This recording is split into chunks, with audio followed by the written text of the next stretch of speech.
morning everyone. We are Group 5 and our topic for today is Chapter 11, Relationship Marketing. Objectives. First, define what is relationship marketing is and its value to the tourism enterprise.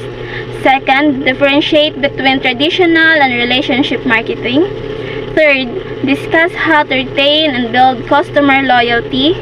Fourth, explain the role of internal marketing in the buildings of relationships. And last is identify what hinders relationship marketing. Topic is relationship marketing.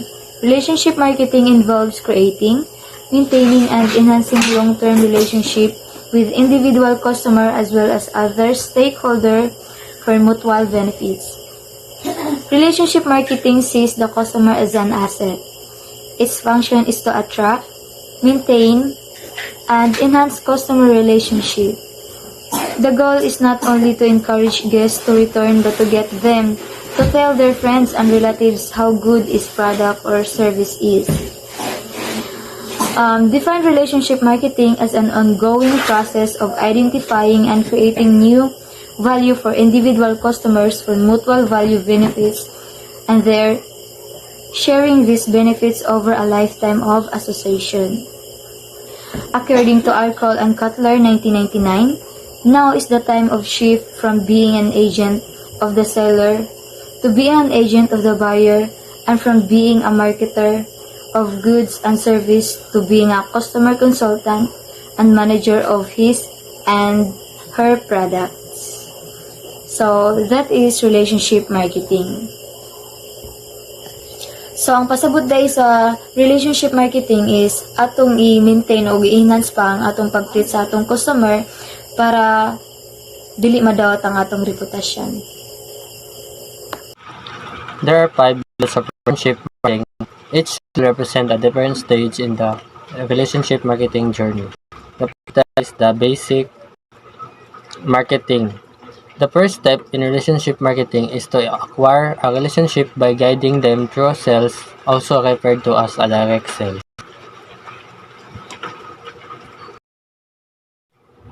The second is the reactive marketing.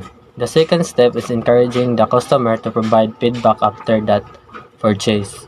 So, gina-encourage nila ang customer nga mo tawag if na sila concern. Pero dili sila mismo ang muuna nga mutawag sa customer. Hulatan lang nila nga na-concern ang customer din manawag ang customer sila. Third is accountable marketing. At this stage, the company contact the customer to ensure the product or assists their needs. This is also a great opportunity to solicit feedback or improve. So, in this, ang company na ang contact customer kung sakto ba ang ilang na kuan ba nila ang expectation sa customer din. Good thing po nga mo mabalaan po dahil nila ang sa feedback sa customer. Next is the proactive marketing. The fourth level of relationship marketing focuses on collaboration with the customer to develop and provide services and products. Regular feedbacks help to inform future relationship as well. So, in this stage is ang company and the customer will collab to get information na makatabang sa ilahang company. Next is the partnership marketing. The last level of relationship marketing is when the business tailors product and services to the customer to foster a long-lasting relationship. So, that's all. Hello ma'am, good day. My name is Irene Orhe and I am here to report the dimensions of relationship marketing. So the first one is customer retention. So let me read. When we say customer retention, it refers to a company's ability to turn customers into repeat buyers and prevent them from switching to a competitor. So when we say customer retention, mo na siya ang mga inahimo nga strategy sa companies para mag-remain ang ilang mga customers. Na sila mga nagkalaing-laing strategies para mahimo ang ilang customer ma-convert nila yung customers into customers loyalty. So, loyal nga customers. In order to retain customers, the following elements have to be understood by the tourism marketers. So, the first one, the value of customer satisfaction. So, when we say customer satisfaction, it measures how much a customer's expectations are met. So, customers purchase products and services with a level of expectation in mind. So, naman yung mga customers nga kanang dapat jud ma-meet mo na sila nga kanang mahimo silang loyal ana nga company kung ma-meet nila ang ilang expectation. So, mo na ang mga customers. For example, I am the customers.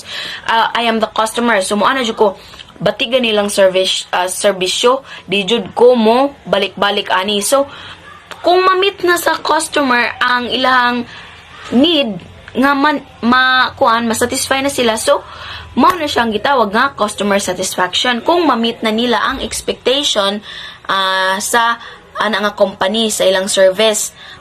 Di ba? The second one is the cost of lost customers. Companies should know that when a customer defects, the company loses the customer's lifetime value. So, the cost of lost customers. So, for example, di ba dito sa ikauna is katong customer satisfaction.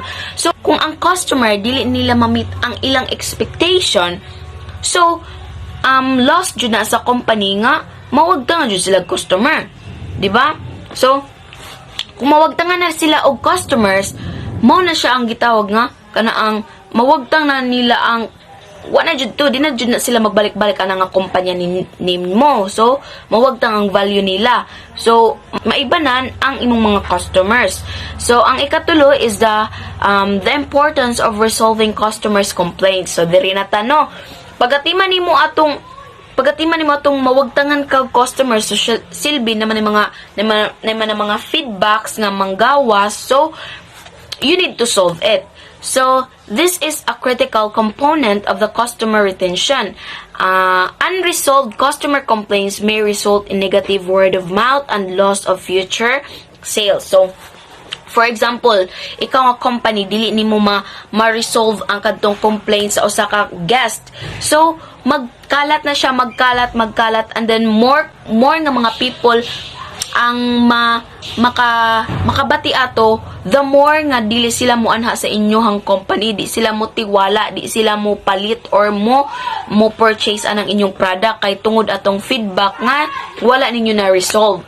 So, ang ikaduha nga dimension of relationship marketing is the customer loyalty. So, nanata diri loyal customers spend more money while within the kanang company. Okay, company premises until management when things go wrong instead or just walking away. So ang mga customers, ang mga loyal nga customers sa inyong organization, mo na sila ang murag pasilbi ma-support na nimo, support sa imong business. Kay nga naman, kung daghan kag customers nga loyal, daghay mutabang sa imo nga kanang magpalambo nimo, like for example daghang good feedback mga customers sa inyong organization, mo na sila ang murag pasilbi ma-support na nimo, support sa imong business. Kay nga naman, kung daghan kag customers nga loyal, daghay mutabang sa imo nga kanang magpalambo nimo, like for example daghang good feedbacks, or di ba more money nga spend nila kay tungod maayo ang inyong service, maayo ang inyong paghatag og maayo ang pag-provide ninyo og kanaang good quality sa food or sa product, o di ba? Okay, next, some satisfied customers do not become loyal for the following reasons. So, nadyo na yung mga reasons. For example, satisfied lagi sila sa inyong service, satisfied sila sa inyong food, but na sila mga rason, mga reason why dili sila mo loyal sa inyo, ha? Okay, so these are the reasons. Number 1, they never return to the same area. So, for example, nakadinaan sila, sila dinaa nga area na dinaa imong company or business. So, for example, common naman na siya, common na, like, makana sila ba, common naman nga area. So, di na ko dinaa, nga to na ko sa lain nga area.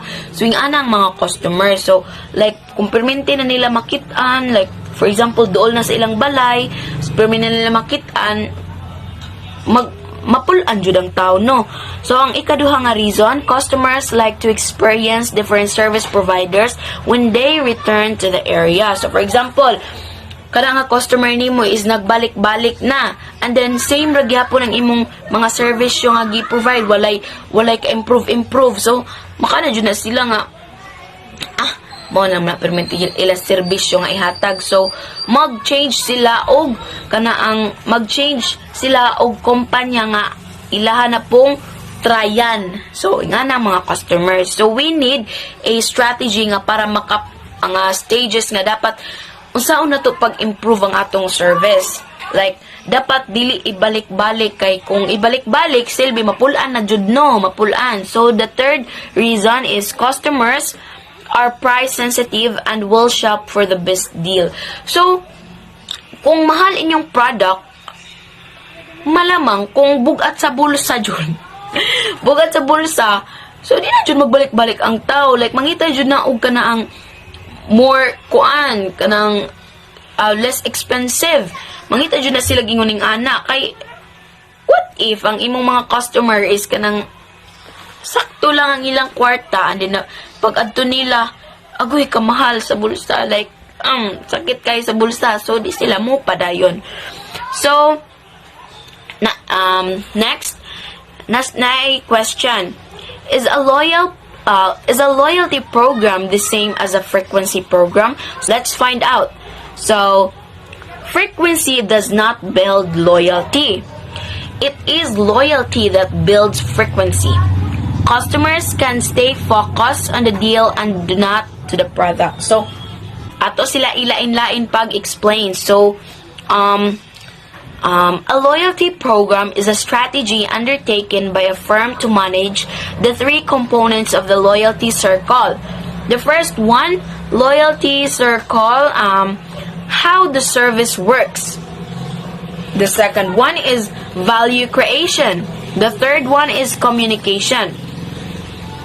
So, muna sila ang kanang imo isulid, imo silang dapat matatag ang imong pag-manage sa tulo ka mga components kung unsa nimo paghatag sa imong service dito sa imong customers.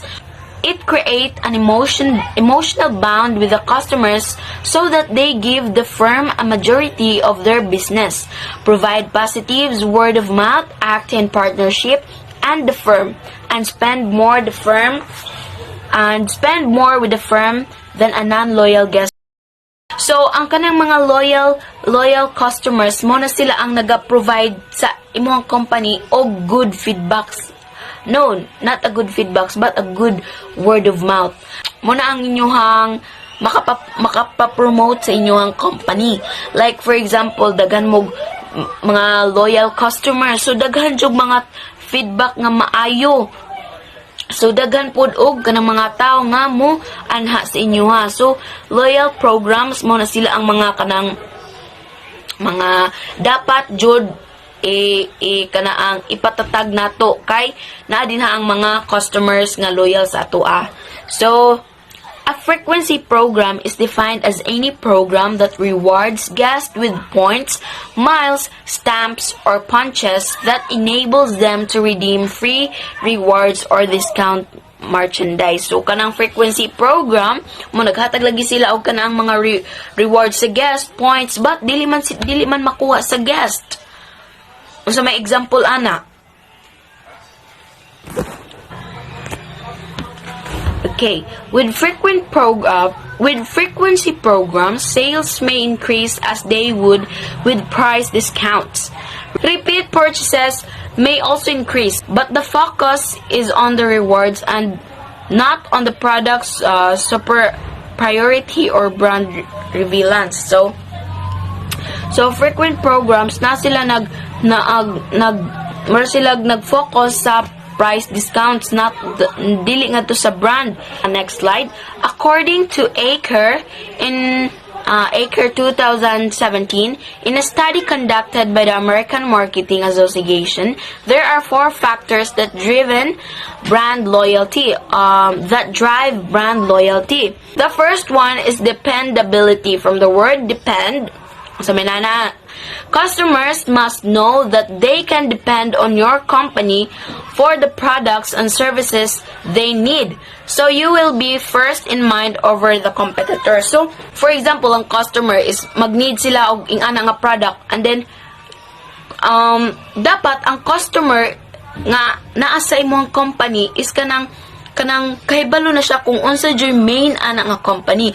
Kay kumo na siya magpalit ko og bag, so ang iyang mahuna-hunaan, uy kaning nga company kay kaning maayo kay ni siya mga bags and nindot kayo ang quality. So maga-depend sila sa imong company kay ingana man ang imong gihatag nga quality o service show sa ilaha. So ang ikaduha is emotional connection. A company must create a connection with the customers either by the imparting a plot or interest to which customers can correlate or by accomplishing customers satisfaction among its buyer. So ano need man ang emotional connection? For example, kanang nga customer is kanang dili siya maka choose or dili siya wala siya kuan siyang kaugalingon ba, like you need to interact, and then need nimo ang abi-abi para ma-meet nilang inilahang expectation sa inyuhang company. Like kung maayo po din mga service show sa ilaha, like imo silang gi-accommodate og pamaayo, so ma-satisfied sila sa ilahang kanaang need, diba? So ikatulo is super priority. So if your brand can show an advantage over competitors, like ka mangita og pamaagi nga muhay jud, like mudag ning dili jud makapas ang mga competitors imuha, so mag-doubt na sila nga mobalhit didto sa company. Kay what if kadto nga company is dili pareha mo hatag og service show or dili maayo nga mga product ang dili mga maayong quality sa product nga mahatag sa ilaha, so masakitan sila ngano ni balit pa sila kay di sila na kontento. So ang ikapat is social media presence. Nowadays, companies with a strong social media presence can further develop a loyal customers base because customers are more acquainted with the social media as a source of information as it exhibits a more personal way of communication. So, ang social media, kung ang kanang company is kanang active sila sa social media, more on information about their products, and ang katong mga selby mga customers po, di ba, uso naman jud ron ang kanang online shopping. So, mangita sila ditong makakita sa information ana nga naman ay link kamo mulabay sa Facebook Facebook nato sa news feed nga uy, wow, nice product. So, ang kuan kung layo ka sa ilaha, then kana ang usa ka tawo is gusto mo order bahalag layo, so maka-order. So more information sa mga tao, so mas advantage og kana ang kuan jud ang company nato, kana ang active sa social media. Referrals from satisfied customers. Positive word of mouth will be the most likely generated by satisfied and loyal customers. This amounts to a high level of positive reinforcement on the purchase of prospective customers. So, referrals is a big help na mas mano ng imong products or services since ang customers na mismo ang hing-recommend sa iyang mga friends or sa iyang mga kaila na nice and trusted ang products or services na imong gi-provide. Then, kung nasatisfied na ang mga customers, there is a big chance na ilang i-recommend through online or in social medias like Facebook, Instagram, Twitter, and TikTok kung usa ka maayo ang products or services na ilang na-experience sa imuha. Compliant management system. One of the most challenging tasks of a service industry is handling compliance. So, compliant management system is the one that handle, manage, response, and reporting customer grievance. And also, it provides business owners and managers the necessary tools to track all customers compliant to give solutions of that complaint. And also, it is important since it helps to identify the customer needs that they not met. What should be the perspective when things do not go as planned and customers begin to complain? 1. Always bear in mind, the first rule in customer service is, the customer is always right. Bisag ang customer ang naay problem, ipot sa imong mind na customer is always right, na dili ka pwede mo complain sa customer. 2. If one thinks he or she is not, then rule number 2, go back to rule number 1. Example ani, kay kung feeling nimo sakto ka na ang customer ang naay sayo, hunang-hunaan na ang rule number 1 is customer is always right. 3. Feedback. Feedback is an important tool in knowing what our market wants. Consider compliance as a gift. Kay kung dili mo comply ng customers, wala ka kabalo kung unsay ilang gihuna-huna sa imong product or service, kung satisfied ba sila or disappointed sa imong product or service na imong gi-provide sa ila. What are the possible effects of negative social media posts on tourism establishment?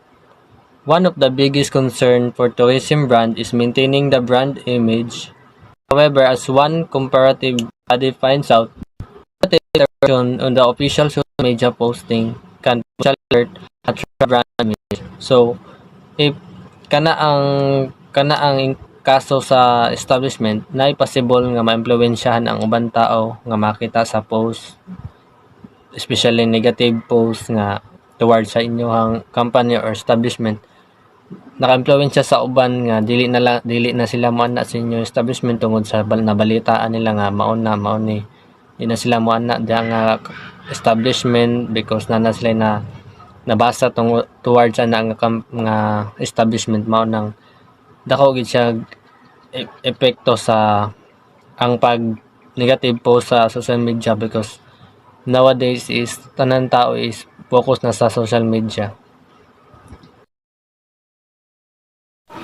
In what ways tourism establishment manage negative social media posts that gone viral?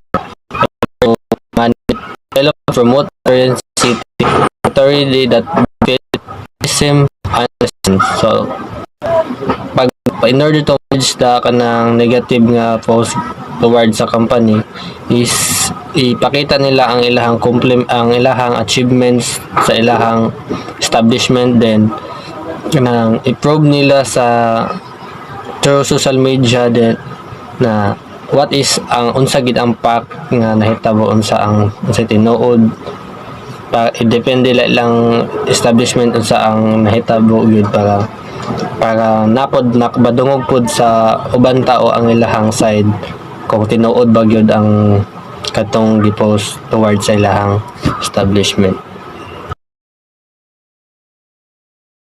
So, good day, service recovery. So, here in our tourism and hospitality, there are also complaints which we encounter. So, especially during peak seasons or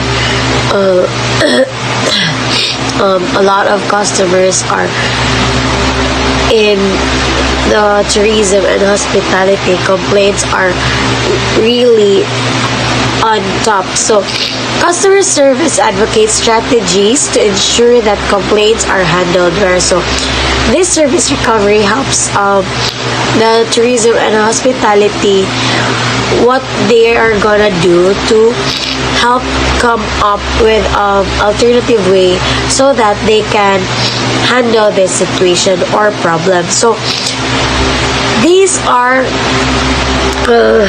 strategies to ensure that complaints are handled well. So there are 3 strategies, which is first is the accept, take responsibility, and apologize for bad service 2 is respond positively and act quickly. 3 is empower employees to offer low cost but high value compensation.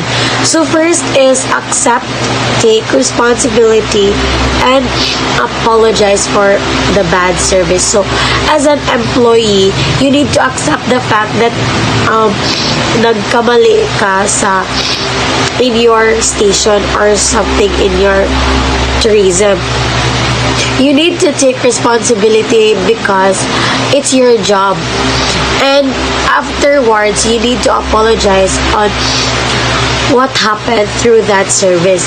Admit that your firm has made a mistake or a service oversight and sincerely apologize for what you did, so that you can assure them that you will rectify the situation. So second is to respond positively and act quickly. So if kita maka-encounter gaya itong problems is that mawala data sa atong mind. So you need to respond positively. Dili kay magkara-kara ka kung usay mo dapat buhatan. So you need to be positive in all ways, and you need to be quick. Ensure that you prioritize their concern by acting within 60 seconds. So respond with reassuring smile, openness, and concern. So kita, if magkabalita, di ba mura na ma-nervous or something, you need not to do that. So you need to smile gihapon bisag nagkamali ka. And do not act defensively. So that kanang dili bitaw murag kuan imong guest sa imo, dili murag suko if ang imong pagtrato nila is kanang positive lang ka. So next is empower employees to offer low cost but high value compensation. So employees should be able to offer low cost but high value. So muhatag kanilang kanang mas cheaper siya but high siya value, para na kay alternative way kung unsa man ang imong na-miss ana nga service. Frontline employees can offer room upgrades for errors in room reservation, drinks at the bar for delayed service, or complimentary items for service error. Diba, if something happens in your service like na delay or something in your hotel, diba, some hotels would give you some drinks or complimentary things just to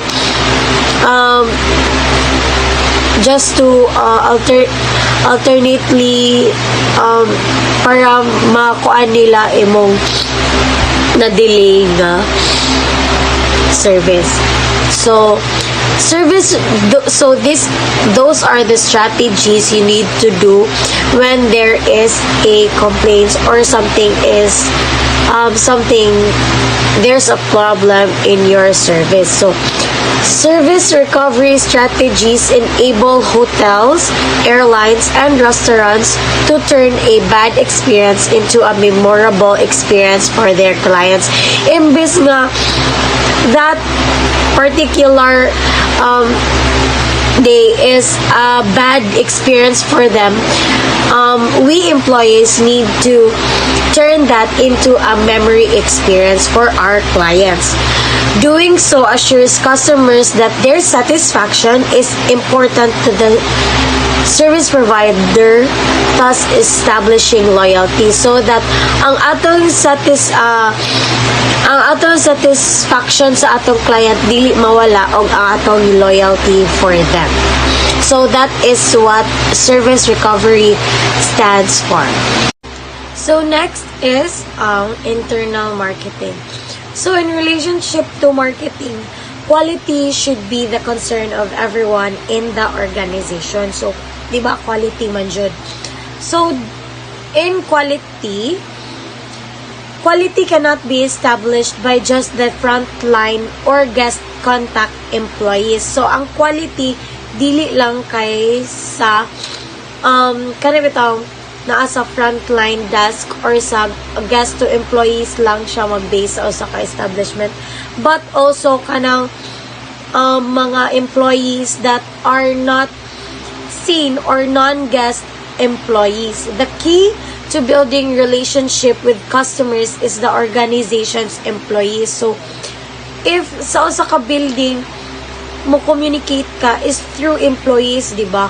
If mo ato kag hotel, mukha kag something, di ba, through the employees. So, therefore, imperative for management to put in a place a system where there will be very low employee turnover and very high employee morale.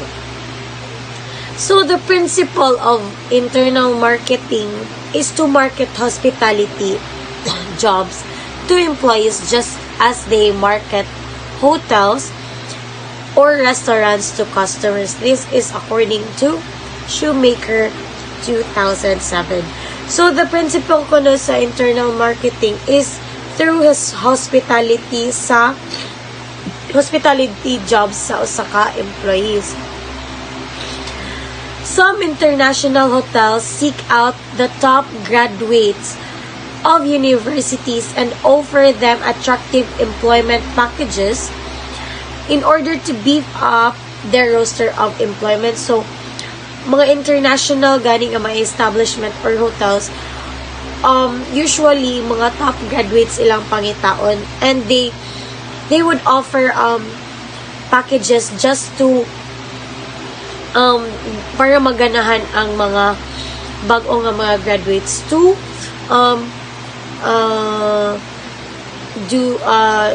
go to that job.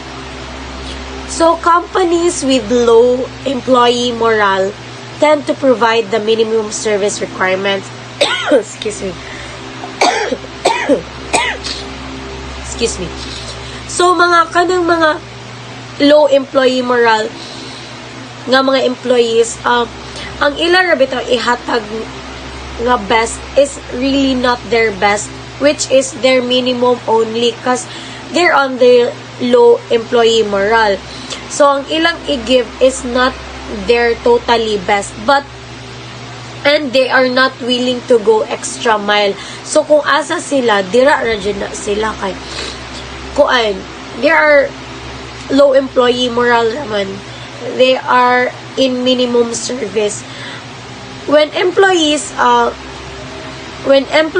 happy and motivated, these attitudes reflect on how they perform in their jobs.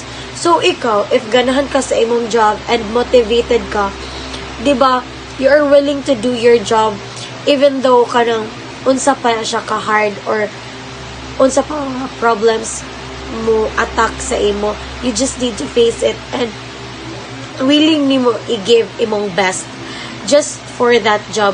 Kay ganahan man ka and you love that job. The happier and more content they feel, the more they will be willing to keep customers happy and content.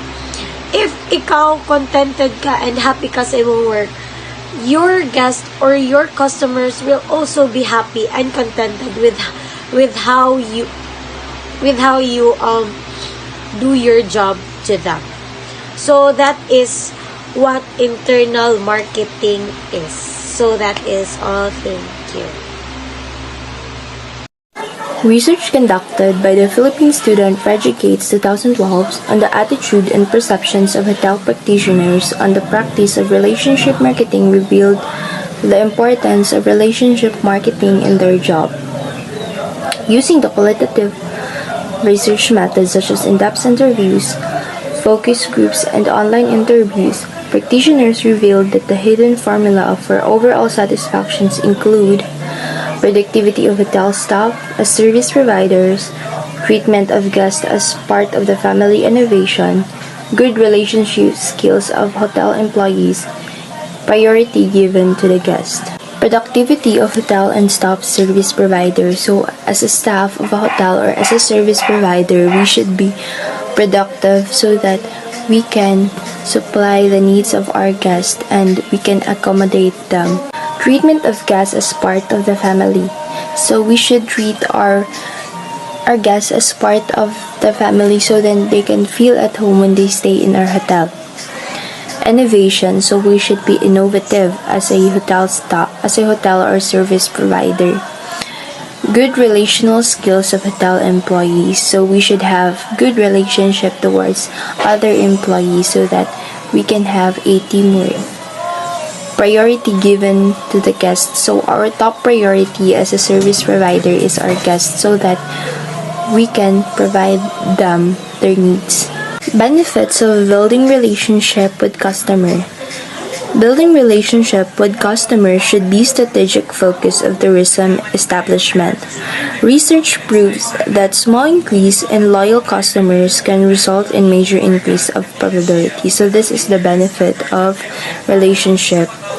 Building a relationship with customers. So it is very understandable that in every establishment we should focus in building a relationship with the customer because even in the small chances of increase in loyal customer, there are chances that there are higher income.